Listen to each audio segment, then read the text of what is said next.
Welcome back to our YouTube channel GS exam mentor.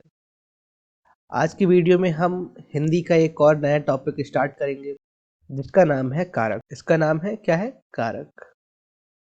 इस topic को हम इसी वीडियो में फिनिश भी करेंगे क्योंकि यूपी पुलिस की वैकेंसी के लिए जो प्रिपरेशन की जा रही है उसके लिए समय कम है और हिंदी का जो सिलेबस है उसका अगर हम एक टॉपिक एक दिन में कवर करें उसके बाद हमारे पास रिवीजन करने का टाइम बच जाएगा। ठीक है, तो अपना एम ये लेके चलो, अगर आप खुद से तैयारी कर रहे हैं कि आप एक टॉपिक एक दिन में इसको आपको फिनिश करना ही करना है। ठीक है, प्रैक्टिस जरूर करनी है, प्रैक्टिस क्वेश्चंस आपको लगाने हैं। तो यहाँ पर आज हम कारक की बात करेंगे, कारक क्या है और कुछ इंपॉर्टेंट चीजें हैं जो हम डिस्कस करेंगे। तो स्टार्ट करते हैं कि कारक होता क्या है। कारक क्या होता है? कारक क्या होता है इससे पहले हम एक एग्जांपल देखेंगे। जैसे मीना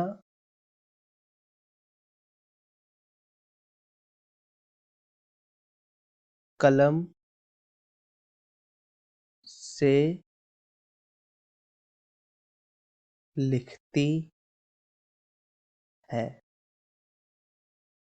इस वाक्य को देखिए, मीना कलम से लिखती है। यहाँ पर जो शब्द हैं, जैसे ये संज्ञा है, ठीक है, यहाँ पर जो शब्द हैं वो आपस में किस प्रकार से संबंध रखते हैं, वो आपस में किस प्रकार से संबंध रखते हैं। जैसे यहाँ पर मीना क्या कर रही है? मीना क्या कर रही है? उसका यहाँ पे क्रिया क्या है? मीना लिखती है। अगर हम यहाँ से ये शब्द हटा दें, सा, इस शब्द को अगर हमने हटा दिया तो ये शब्द ये वाक्य क्या बन जाएगा? ये बन जाएगा मीना कलम लिखती है।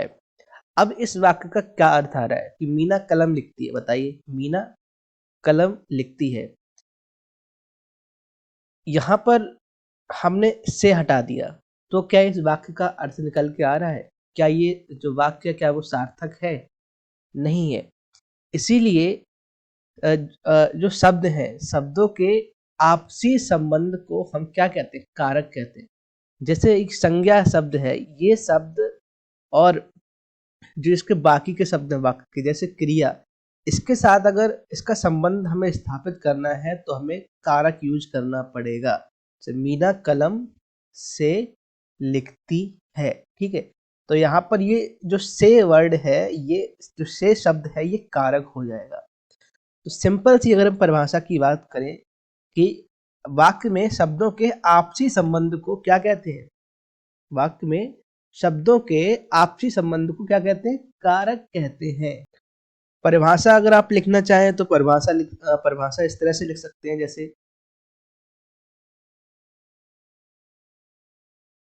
वाक्य में आए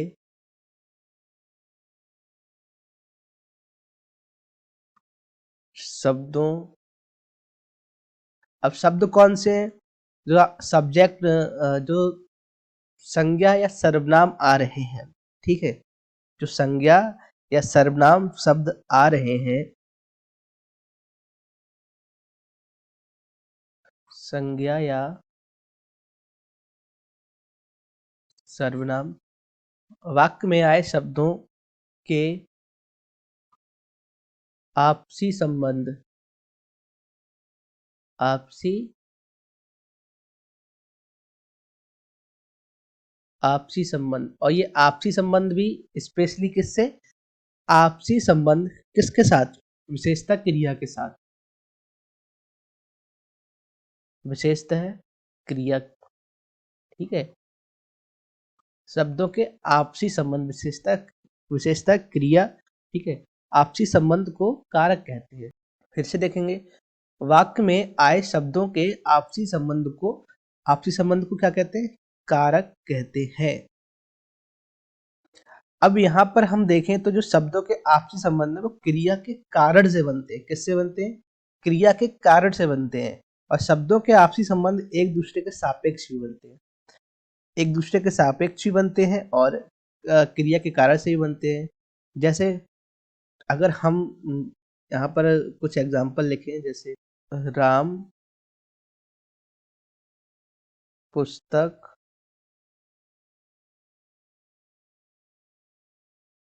पढ़ता है, राम पुस्तक पढ़ता है, ठीक है। राम पुस्तक पढ़ता है, यहाँ पर तो देखो क्रिया मिल गई है, यहाँ पर क्रिया मिल गई है, तो यहाँ पर क्या, यहाँ पर संबंध कैसे बनना है, यहाँ पर संबंध कैसे बनना है, यहाँ पर संबंध बनना है क्रिया के कारण, ठीक है। दूसरा एग्जाम्पल अगर हम लिखें, जैसे यह राम की पुस्तक है, या फिर लिखें राम की पुस्तक, राम की पुस्तक, तो यहाँ पर क्रिया है ही नहीं, यहाँ पर देखो तो क्रिया है ही नहीं, क्रिया है ही नहीं, लेकिन उसके बावजूद भी संबंध है, राम और पुस्तक के बीच में संबंध है, ये देखो, ठीक है। और यहाँ पर राम पुस्तक पढ़ता है, तो इस तरह से क्रिया के होने से भी संबंध बनता है, और शब्दों के आपसी तालमेल से एक दूसरे के सापेक्ष भी क्या बनता है, कारक बनता है, या फिर शब्द जुड़ते हैं। अब एक चीज यहाँ पर देखेंगे, हिंदी में कारक की संख्या कितनी होती है, हिंदी में कारक की संख्या कितनी होती है, हिंदी में कारक की संख्या कितनी होती है, 8, लिख लो यहाँ पर। हिंदी में कारक की संख्या कितनी होती है, 8, 8 कारक होते हैं, ठीक है, 8 कारक कह दो, या फिर कह दो 8 भेद होते हैं, कारक के 8 भेद होते हैं। वहीं अगर हम संस्कृत की बात करें, संस्कृत की बात करें तो संस्कृत में कितने कारक होते हैं, संस्कृत में 6 कारक होते हैं। कितने होते हैं, क्योंकि संस्कृत में जो कारक होते हैं वो क्रिया से संबंध रखते हैं, संस्कृत के कारक किससे संबंध रखते हैं, क्रिया से संबंध रखते हैं, फिर क्रिया के सापेक्ष होते हैं, लेकिन संस्कृत में 8 होते हैं, क्योंकि यहाँ पर शब्दों के एक दूसरे के सापेक्ष भी कारक होते हैं, तो इसको भी हम लिख लेंगे, हिंदी में कारक की संख्या 8 और संस्कृत में कारक की संख्या कितनी हो जाती है, संस्कृत में कारक की संख्या कितनी हो जाती है, यहाँ पर संख्या हो जाती है 6, ठीक है। अब यहाँ पर एक चीज हम और लिखेंगे, जब हम पढ़ेंगे जैसे विभक्तियां पढ़ेंगे, कारक पढ़ेंगे, ठीक है, तो वहां पर वहां पर एक चीज हमें नोटिस रखनी है, जो विभक्ति चिन्ह होता है, जो कारक चिन्ह होता है, कारक चिन्ह जो होता है, उसको हम क्या कहते हैं, उसको हम कहते हैं विभक्ति चिन्ह, क्या कहते हैं, उसको हम कहते हैं विभक्ति चिन्ह, और उसी को हम क्या कहते हैं, उसी को क्या कहते हैं, उसी को परसर्ग भी कहते हैं, ठीक है, क्या कहते हैं उसको, परसर्ग भी कहते हैं। अब यहाँ पर हम लिखेंगे, देखेंगे यहाँ पे हिंदी में कितने कारक होते हैं, हिंदी के कारक, हिंदी के हिंदी के कारक कितने होते हैं, हिंदी के 8 कारक व चिन्ह, ठीक है, हिंदी के 8 कारक व चिन्ह कौन कौन से हैं, जरा इसको भी देख लेते हैं। यहाँ पर हम इनकी विभक्ति भी देखेंगे, क्या देखेंगे, हम इनकी विभक्ति भी देखेंगे, विभक्ति, कारक और कारक चिन्ह, ठीक है।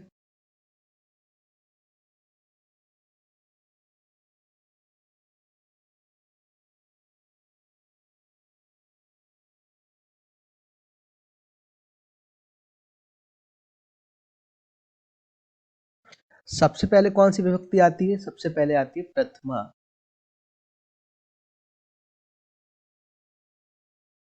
प्रथमा व्यक्ति। प्रथमा व्यक्ति का कारक कौन सा है? कर्ता कारक। कौन सा है? कर्ता कारक। इनको हम आगे पढ़ेंगे, पहले हम इनको एक टेबल के फॉर्मेट में सारे जो कारक हैं, कारक चिन्ह एक ही जगह पर देख लेते हैं। प्रथमा कर्ता कारक है और कारक चिन्ह होता है ने। क्या होता है? ने। नेक्स्ट है द्वितीय विभक्ति। क्या है? द्वितीय विभक्ति। और इसका कारक क्या है? क्या है? कर्ता। इसका कर्ता हो गया प्रथमा का, द्वितीय क्या हो जाएगा? कर्म कारक। क्या हो जाएगा? कर्म कारक। ठीक है, कर्म कारक। और इसका चिन्ह क्या होता है? इसका होता है को। अगला देखेंगे तृतीय। तृतीय विभक्ति में कौन सा कारक होता है? यहाँ पर होता है करण कारक। करण कारक। और चिन्ह, चिन्ह हो जाता है से या के द्वारा। ठीक है, तीन हो गई। चतुर्थी विभक्ति देखेंगे। चतुर्थी विभक्ति का कारक कौन सा होता है बताइए? कर्ता हो गया, कर्म हो गया, करण। और चतुर्थी का क्या होता है? चतुर्थी का होता है चतुर्थी का क्या होता है? संप्रदान कारक। संप्रदान कारक। और इसका चिन्ह क्या होता है? इसका होता है को, के लिए। ठीक है, क्या हो जाता है? को, के लिए, हेतु,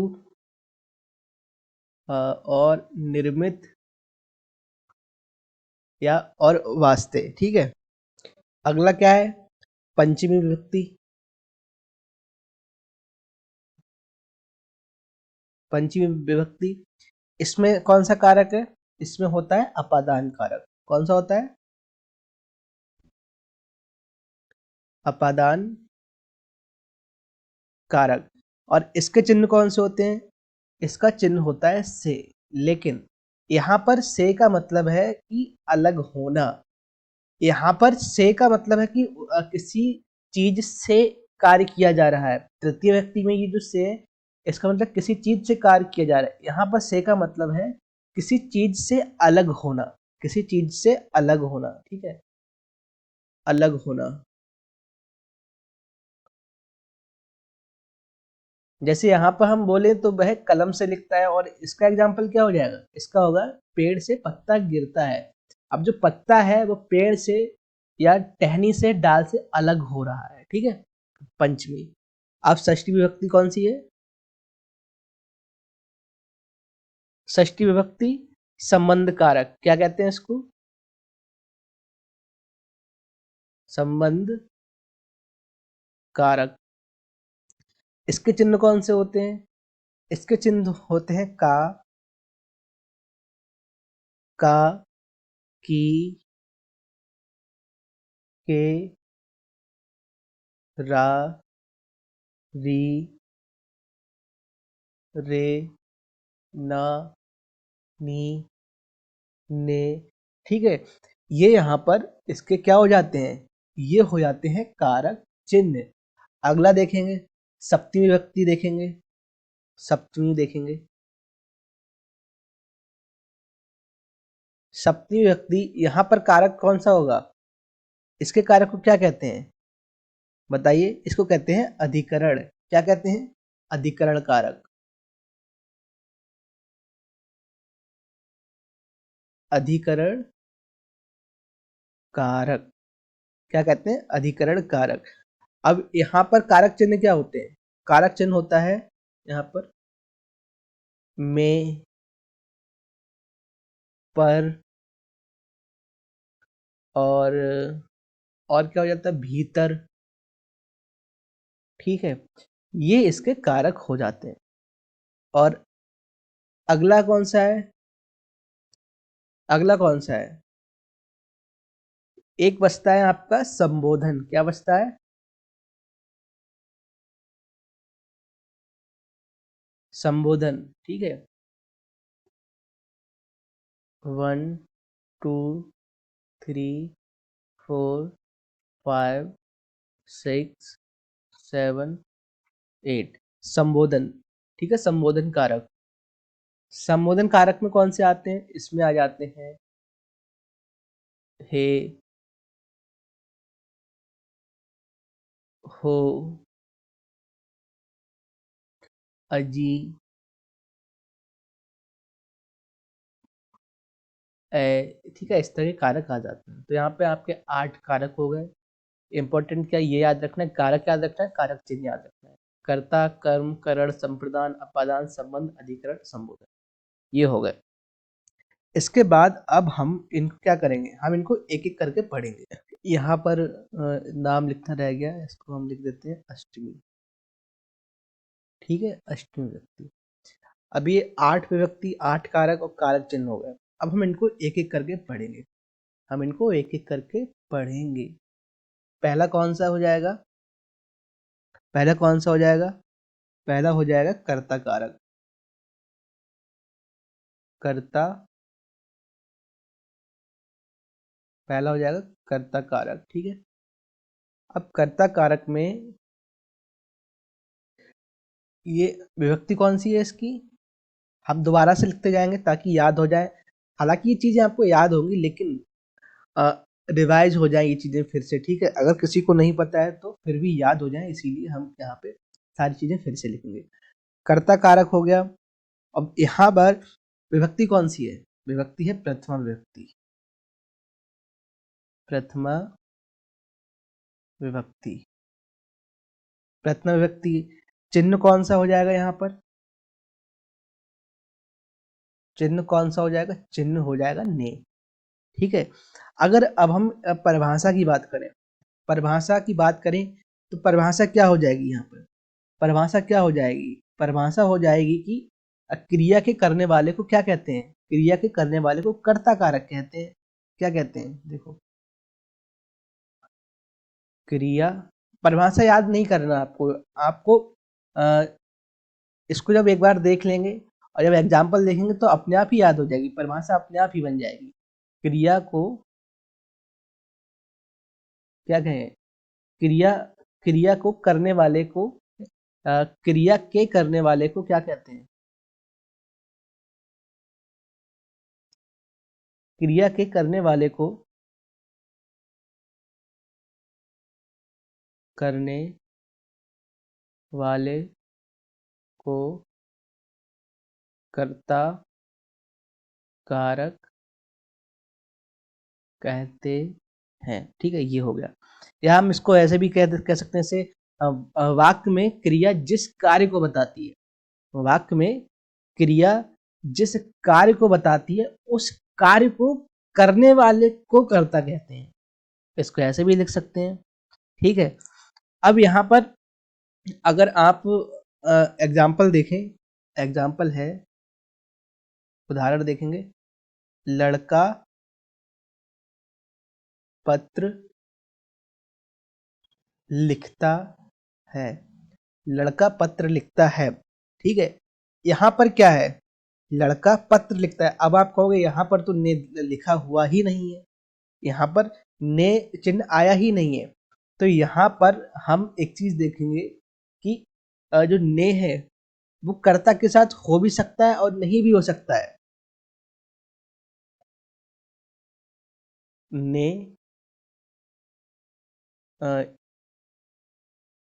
वाक्य में हो भी सकता है और नहीं भी हो सकता है, नहीं भी हो सकता है। अब ठीक है, नहीं हो सकता है वो यहाँ पर मिल गया। ठीक है, नहीं हो सकता है। अब हो सकता है उसका एग्जाम्पल क्या हो जाएगा? उसका हो जाएगा राम ने खाना खाया, राम ने भोजन किया, राम ने भोजन किया। ठीक है, अब यहाँ पर तो मिल गया लेकिन यहाँ पर नहीं मिल गया, लेकिन पत्र कोई तो लिख रहा है, कोई तो पढ़ रहा है। लड़के ने पत्र पढ़ा या लड़के ने पत्र लिखा। अगर हम यहाँ पे इसको चेंज करके लिख दें, जैसे लड़के ने पत्र लिखा, तब तो मिल जाएगा, लेकिन लड़का पत्र लिखता है, लड़का तो काम कर रहा है ना। इसके लिए कि वहां पर पता लगाने के लिए अगर हम प्रश्न करें, अगर हम क्रिया से प्रश्न करें, क्रिया से अगर हम प्रश्न करें, ठीक है, क्रिया से प्रश्न करें जैसे कौन, अगर उसका उत्तर आता है, उसका उत्तर आता है, तो वहां पर हम आपको कर्ता कारक मिल जाता है। जैसे यहाँ लिखता है लड़का पत्र लिखता है, कौन पत्र लिखता है बताओ, तो उत्तर आया लड़का। कौन लिखता है? लड़का पत्र लिखता है। तो यहाँ पर नहीं है, ठीक है, चिन्ह लिखा हुआ नहीं है लेकिन है यहाँ पर, ठीक है। तो ये याद रखना है। जैसे राम ने भोजन किया, राम ने भोजन किया, और दूसरा उदाहरण देख लेते हैं, वह गाना गा रही है। यहाँ पर भी नहीं लेकिन है, कौन गाना गा रही? वह। तो यहाँ पर भी आपको मिल जाएगा, यहाँ पर भी कर्ता कारक मिल जाएगा। देखेंगे सीता खेल रही है, सीता खेल रही है, यहाँ पर भी नहीं है लेकिन यहाँ पर कारक है, कारक है, ठीक है। तो इस तरह से आप उम्मीद है कि आप ये समझ गए होंगे। अगला देखेंगे, दूसरा देखेंगे। दूसरा कौन सा है? कर्म कारक। यहाँ पर कर्म कारक की विभक्ति कौन सी होगी? कर्म कारक की विभक्ति होती है द्वितीय विभक्ति, द्वितीय विभक्ति। चिन्ह कौन सा होता है इसका? इसका चिन्ह बताइए। चिन्ह होता है को। अब अगर परिभाषा की बात करें तो सिंपल सी बात याद रखती है कि अ, क्रिया का प्रभाव जहां पर दिखे या क्रिया का प्रभाव जहां पर पड़ता है, उसे क्या कहते हैं? उसे क्या कहते हैं? उसे कर्म कहते हैं। परिभाषा नहीं लिखेंगे यहाँ पर, बस एक हिंट लिखेंगे कि क्रिया का प्रभाव जहां पर पड़े, उससे वहां पर कर्म कारक आपको मिल जाता है। अब देखेंगे यहाँ पर उदाहरण, बताइए इसका उदाहरण क्या हो सकता है?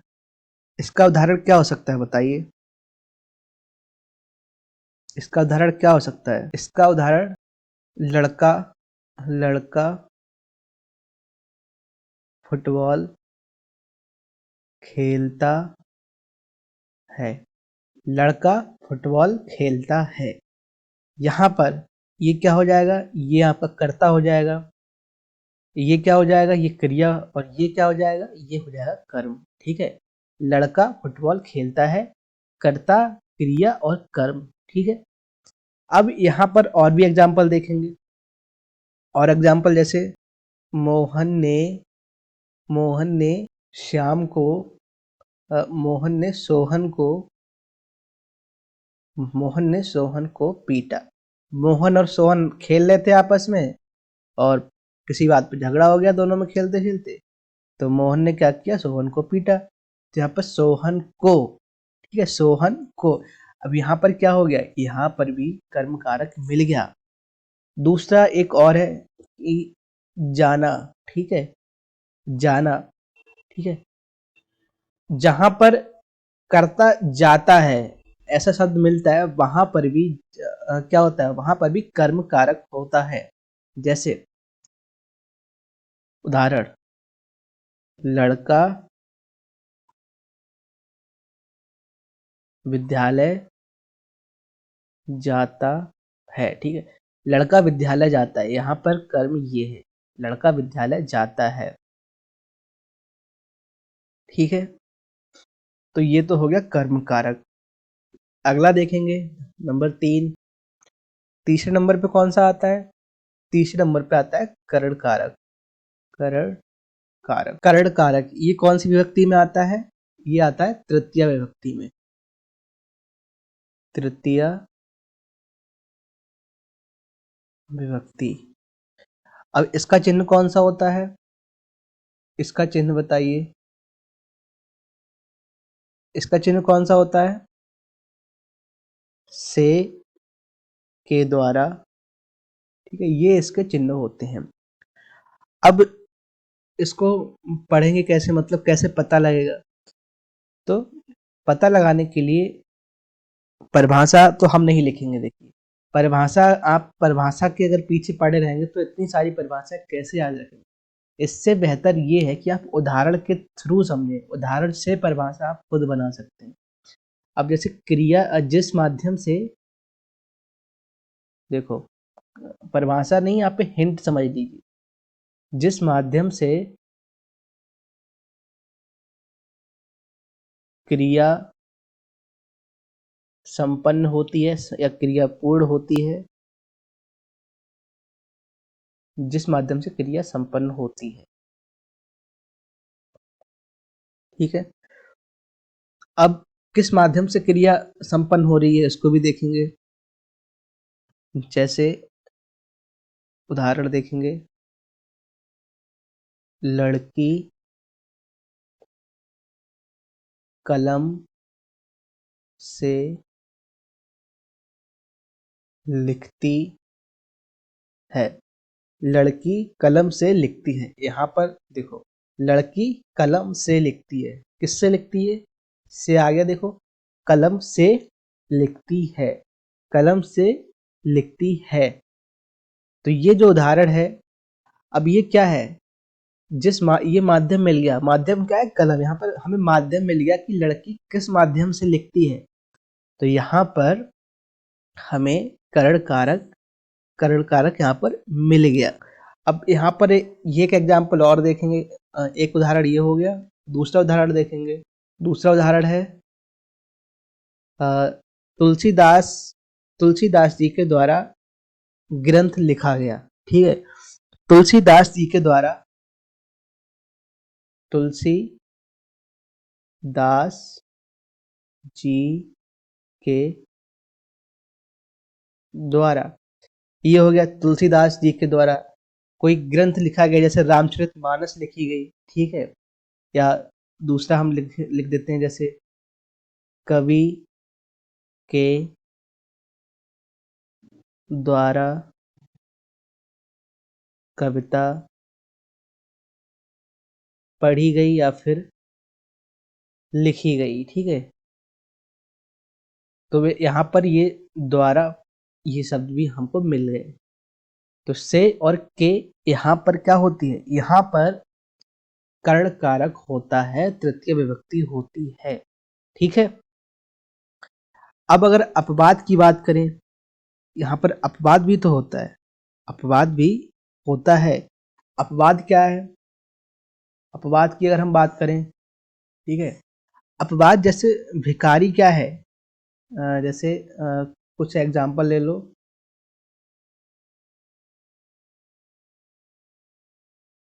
व्यक्ति पैर से, पैर से क्या है, व्यक्ति पैर से लंगड़ा है, ठीक है, व्यक्ति पैर से लंगड़ा है, सर से गंजा है, ठीक है। ये शब्द क्या है, ये वाक्य बोलचाल में बोले जाते हैं, लेकिन वहां पर करण कारक नहीं है, यहाँ पर करण कारक नहीं है, ठीक है। यहाँ पर कोई कार्य नहीं हो रहा है, कोई क्रिया संपन्न नहीं हो रही है, लेकिन ये शब्द दे दिया है। तो हिंदी में जैसे प्रयोग किए जाते हैं शब्द, उनको समझकर ही हमें चीजें करनी होती है, क्योंकि बोलने को तो, लिखने को चीजें लिखी जाती हैं, लेकिन उनका कारक क्या है, कारण क्या है, ठीक है, वो चीजें हमें देखनी पड़ती हैं। अगला देखेंगे, नंबर 4। नंबर 4 क्या हो जाएगा, नंबर 4 हो जाएगा संप्रदान कारक। क्या हो जाएगा अगला नंबर 4, संप्रदान कारक। कौन सी विभक्ति होती है, विभक्ति बताइए, चतुर्थी विभक्ति। चिन्ह क्या होंगे इसके? चिन्ह बताइए। को और के लिए। को और के लिए। अब यहाँ पर कर्ता क्या कर रहा है? यहाँ पर कर्ता किसी को कुछ दे रहा है। कर्ता यहाँ पर किसी को कुछ दे रहा है। यहाँ पर किसी को कुछ देने की बात की जाती है, ठीक है। किसी के लिए कुछ कार्य करने की बात की जाती है। किसी के लिए कार्य होता है या फिर कुछ देना। कुछ देना, ये चीजें यहाँ पर दिखाई देती हैं। वहां पर क्या हो जाता है? वहां पर संप्रदान कारक हो जाता है। उदाहरण उदाहरण देखेंगे कि वह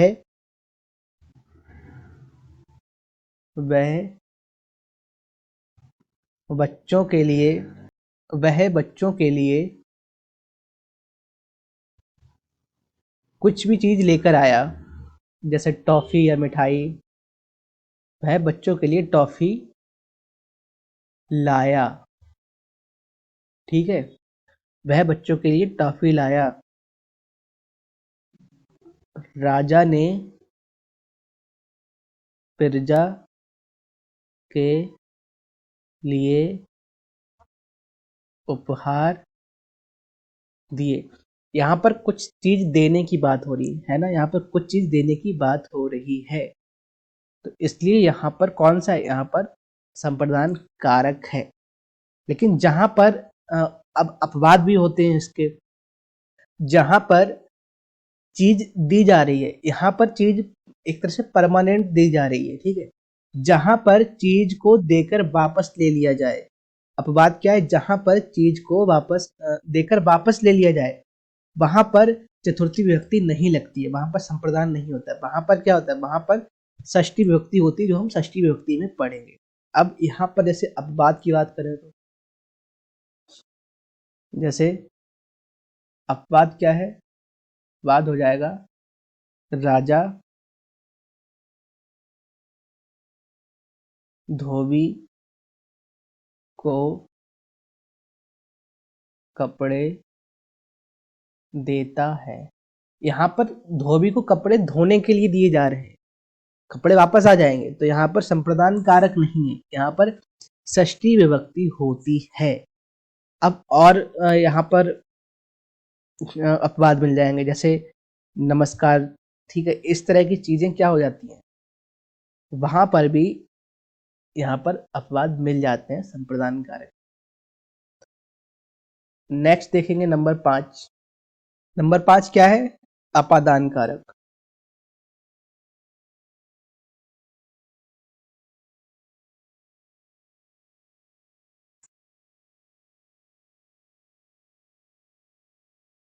अपादान कारक कौन सी विभक्ति होती है?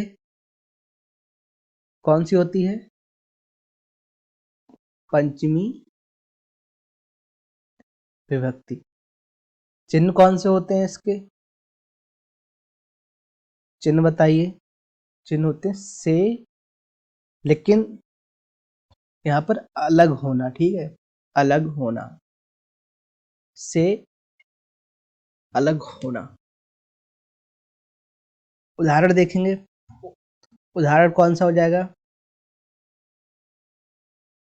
ये उदाहरण हम हमेशा से पढ़ते हुए आए हैं, जब छोटे से, जब आप छोटे क्लास में पढ़ते हैं तब से लेके उदाहरण अभी तक चलता है। बहुत ही अच्छा उदाहरण है। जैसे पेड़ से पत्ता गिरता है। पेड़ से पत्ता गिरता है, यहाँ पर पत्ता टूट कर अलग होता है। यहाँ पर पत्ता टूट कर अलग हो रहा है, ठीक है। अब यहाँ पर कौन कौन से जैसे वर्ड आ सकते हैं? जैसे कूदना, एक तरफ से दूसरी तरफ कूदना। टूटना, दूर जाना, निकलना, उठाना, भागना, ठीक है। मुक्त होना, वहां पर क्या होता है, वहां पर पंचमी विभक्ति होती है। लेकिन अपवाद क्या है अब इसका, इसका अपवाद भी देख लीजिए। इसका अपवाद क्या है, अपवाद है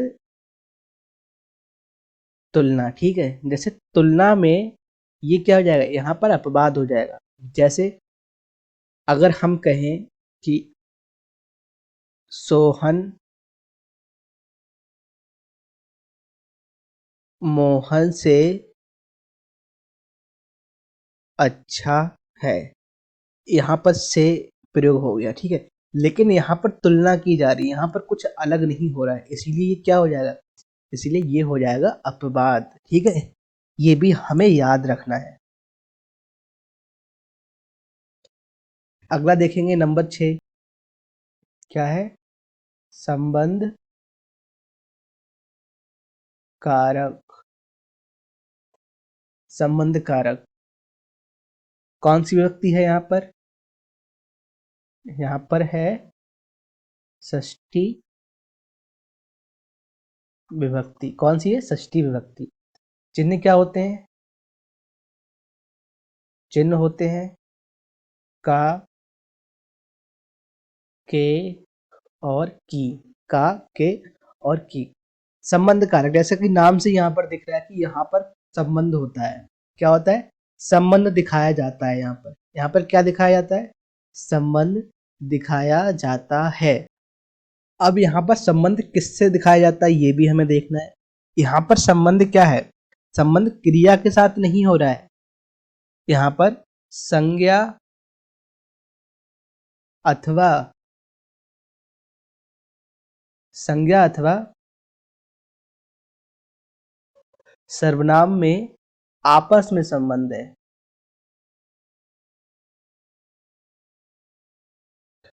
आपस में संबंध दिखाया जाता है। अब संज्ञा सर्वनाम में आपस में कैसे संबंध दिखाया जा सकता है, देखो जैसे राम की कलम, राम की कलम, मेरी पुस्तक, उसकी घड़ी, उसकी घड़ी, और सोहन का बेटा। ठीक है, सोहन का बेटा। तो यहाँ पर देखो ये क्या है, ये भी संज्ञा है, ये भी संज्ञा है। ठीक है, इसी तरह से यहाँ पर संज्ञा सर्वनाम, ठीक है, उसकी घड़ी, उसकी घड़ी, संज्ञा सर्वनाम, संज्ञा संज्ञा, सर्वनाम सर्वनाम, आपस में क्या मिलता है, संबंध मिलता है यहाँ पर। ठीक है, जैसे राम की कलम, कलम किसकी है, राम की, तो ये कलम राम की हो गई। मेरी पुस्तक, उसकी घड़ी, और सोहन का बेटा, तो यहाँ पर संबंध दिखाया जा रहा है, संबंध यहाँ पर दिखाया जा रहा है। ठीक है, तो यहाँ पर क्या हो जाएगा, यहाँ पर हो जाएगा संबंध कारक। लेकिन लेकिन अगर हम यहाँ पर अपवाद की बात करें, यहाँ पर अपवाद की बात करें, तो अपवाद भी तो होगा, अपवाद भी यहाँ पर होगा। जैसे शब्द है राष्ट्रभक्ति, शब्द क्या है, राष्ट्रभक्ति, राष्ट्र के लिए भक्ति। ठीक है, राष्ट्र के लिए भक्ति, यहाँ पर कौन सा है, यहाँ पर चतुर्थी विभक्ति है। यहाँ पर कौन सी विभक्ति हो जाएगी, यहाँ पर चतुर्थी विभक्ति हो जाएगी। चतुर्थी विभक्ति मतलब संप्रदान में पहुंच जाएंगे आप, संप्रदान कारक में पहुंच जाएंगे। नेक्स्ट देखेंगे हम नंबर 7। 7 में कौन सा है, अधिकरण कारक। कौन सा है, अधिकरण कारक।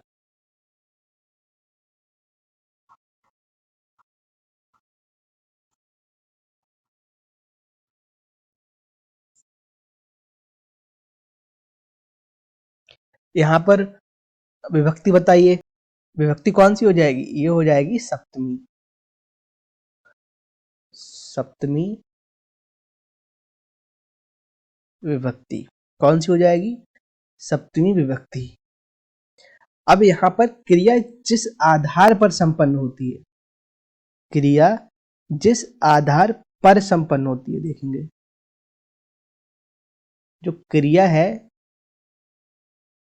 क्रिया जिस आधार पर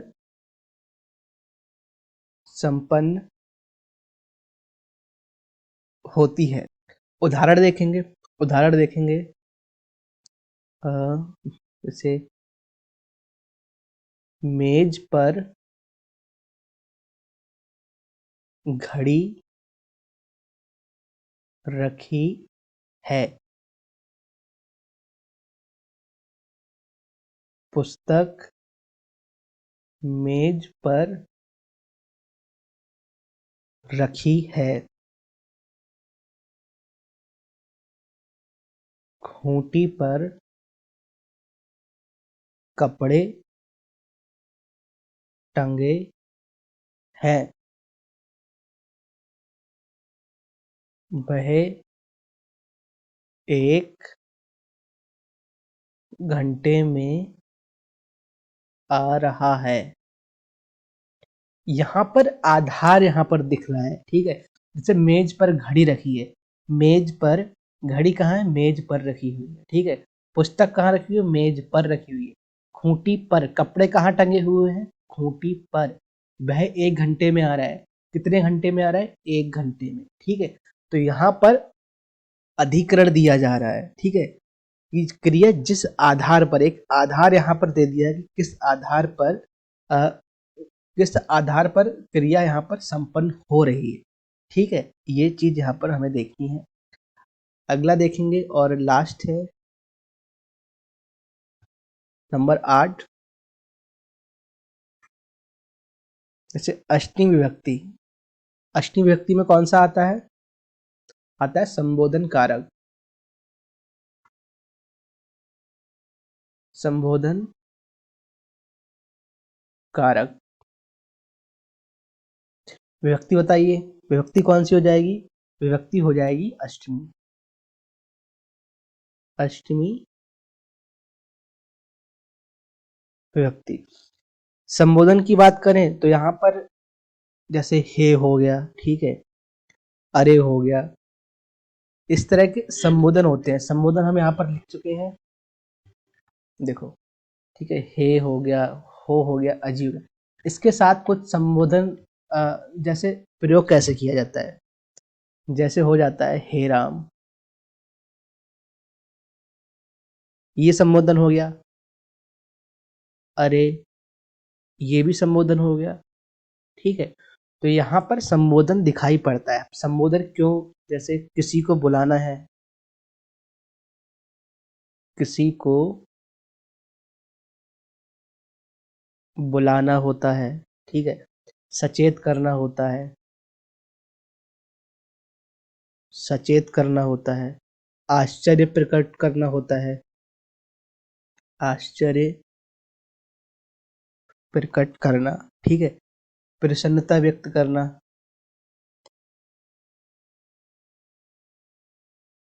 तो वहां पर ये संबोधन, ये जो शब्द होते हैं उनका प्रयोग किया जाता है।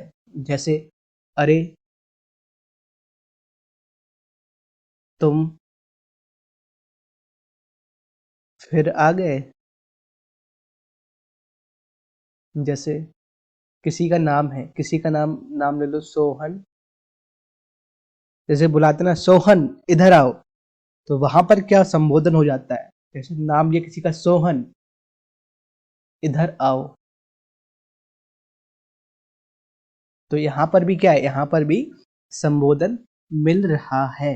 क्या मिल रहा है? संबोधन मिल रहा है।